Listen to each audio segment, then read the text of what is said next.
बिस्मिल्लाहिर्रहमानिर्रहीम। अस्सलाम वालेकुम viewers, welcome to my channel easy food cooking secret. तो कैसे हैं आप सब? उम्मीद करती हूँ सब खैरियत से होंगे। तो आज मैं आप लोगों के लिए काबली पुलाव की रेसिपी लेकर आई हूँ। बहुत ही टेस्टी, बहुत ही आसान और मिनटों में तैयार हो जाने वाली रेसिपी है।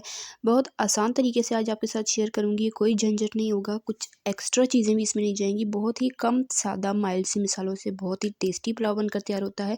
कुछ लोग इसे अफ़गानी पुलाव भी कहते हैं, कुछ काबली पुलाव भी कहते हैं, आप जो चाहें कह सकते हैं। बहुत ही टेस्टी बनता है, बिल्कुल खिला खिला परफेक्ट बनेगा। तो रेसिपी को बिना स्किप किए एंड तक देखिएगा। चैनल पे नए हैं सब्सक्राइब कर लें और कमेंट में अपनी कीमती राय का इजहार ज़रूर किया करें कि आपको मेरी रेसिपीज़ कैसी लगती हैं। तो हम आपके लिए इंशाल्लाह इसी तरह की मज़ेदार सी रेसिपीज़ लाते रहेंगे। तो चलें अपनी आज की रेसिपी स्टार्ट करते हैं। बिस्मिल्लाहिर्रहमानिर्रहीम। सबसे पहले यहाँ पर मैंने लिए हैं सेला चावल। तो रेस्टोरेंट वगैरह में तो इसे सेला चावल में ही बनाया जाता है। आप चाहें तो बासमती चावल भी ले सकते हैं, लेकिन सेला चावल में ये बिल्कुल परफेक्ट और टेस्टी बनता है। तो ओरिजिनल रेसिपी में सेला चावल ही यूज़ किए जाते हैं। तो यहाँ पर मैंने 1 किलो सेला चावल लिए हैं और सबसे पहले हमने इसे 3 से 4 बार साफ़ पानी से अच्छे से धो लेना है। तो इसे इस तरह से हाथों से अच्छे से मसलते हुए धो लेंगे। तो 3 से 4 बार आपने इसे पानी से ज़रूर धोना है। तो यहाँ पर मैंने 3-4 बार इसे पानी से धो लिया है। तो अब इसी पानी में इसे 1 घंटे के लिए छोड़ देंगे। सेला चावल है इसलिए इसे ज़्यादा टाइम ही भिगोया जाता है।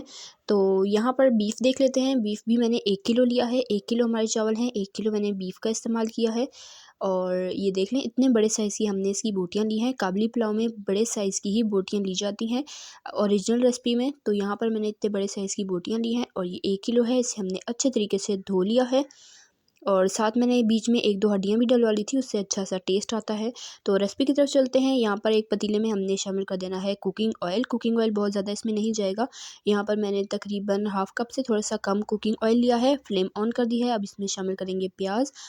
प्याज मैंने 2 दरमियाने साइज़ के लिए हैं, उन्हें बारीक कट कर लिया है। इसे फ्राई करेंगे हाई फ्लेम पर, हल्का सा गोल्डन कलर आने तक। बहुत ज़्यादा डार्क कलर हमने इस पर नहीं लाना।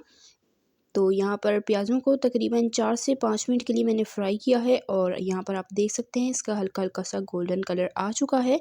तो अब मैं इसमें शामिल कर दूँगी बीफ। तो ये बीफ इसमें शामिल करेंगे। बीफ को हमने अच्छे तरीके से 3-4 मिनट के लिए भूनना है, कलर चेंज होने तक। तो बहुत ज़्यादा हम इसे भूनेंगे नहीं अभी, क्योंकि आगे चल के भी हमने इसे भूनना है। तो 3-4 मिनट इसे मैंने भूना है, इसका कलर चेंज हो गया तब मैंने इसमें शामिल कर दी है चर्बी यानी कि फ़ैट। इससे हमारा काबली पुलाव टेस्टी जूसी बनेगा। तो ये शामिल करके 2-3 मिनट के लिए इसे मज़ीद भुनेंगे। 2-3 पीसेस मैंने इसमें फ़ैट के शामिल किए हैं। अच्छे तरीके से इसे मैंने भून लिया है। अब इसमें जाएगा पानी। पानी इसमें जाएगा तकरीबन 2 लीटर। अगर आप कप से मेजरमेंट करें तो 13 कप इसमें पानी जाएगा। चावल हमारे थे 6 कप, पानी इसमें हमने 2 गुना शामिल करना है। 13 कप पानी शामिल करेंगे। 1 कप जो है वो गोश्त उबलते हुए ड्राई हो जाएगा। साथ ही इसमें जाएगा नमक 2 टीस्पून, साबुत गरम मसालों में जाएगा सफ़ेद ज़ीरा 1 टीस्पून, 1 बड़ी इलायची, 1 दालचीनी की स्टिक, साबुत काली मिर्चें 1 टीस्पून और 1 तेज़पत्ता इसमें जाएगा। तो ये शामिल करके अच्छे तरीके से मिक्स कर देंगे। हाई फ्लेम पर उबाल आने देंगे। उबाल आने के बाद बिल्कुल लो फ्लेम पर गोश्त को अच्छे से गलने तक पकने देंगे। साथ यहाँ पर हम बाकी की चीज़ें देख लेते हैं। तो यहाँ पर मैंने ली हैं गाजरें।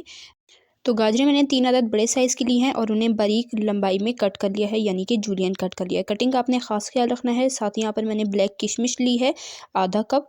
तो काली किशमिश भी आप ले सकते हैं और जो नॉर्मल किशमिश होती है वो भी आप ले सकते हैं, जो आपके पास अवेलेबल हो। तो ये दोनों चीज़ें ले ली हैं। साथ यहाँ पर गोश्त भी हमारा गल चुका है। तो गोश्त को अच्छे से गलने तक मैंने पकने दिया था। फ्लेम ऑफ कर दी है और यहाँ पर आप देख सकते हैं अच्छे तरीके से टेंडर होना चाहिए। गोश्त में बिल्कुल भी सख्ती नहीं होनी चाहिए।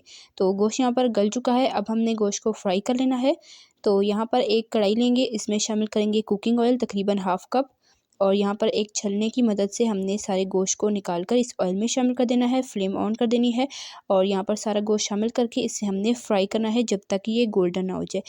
और जो हड्डियाँ हैं वो जितनी निकल सकती हैं आपने इसमें से निकाल लेनी है। तो ये देखें गोश्त अच्छे से गला हुआ है तो हड्डी भी इजीली इसमें से निकल जाएगी। तो बीफ को हमने इतना फ्राई करना है जब तक कि ये गोल्डन ना हो जाए। रेसिपी अगर आपको ज़रा सी पसंद आए तो वीडियो को लाइक करें, शेयर करें अपने फ्रेंड एंड फैमिली मेम्बर्स के साथ। चैनल पर रहें सब्सक्राइब ज़रूर कर लें। तो यहाँ पर बीफ अच्छे तरीके से फ्राई हो चुका है। कलर भी आप देख सकते हैं चेंज हो चुका है। बहुत ज़्यादा हमने इसे ओवर फ्राई नहीं करना वरना ये हार्ड हो जाएगा और फ्राई करने से इसमें बहुत ही अच्छा टेस्ट आता है। तो आपने फ्राई से ज़रूर करना है। तो सारे के सारे बीफ को हम इसमें से निकाल लेंगे एक प्लेट में।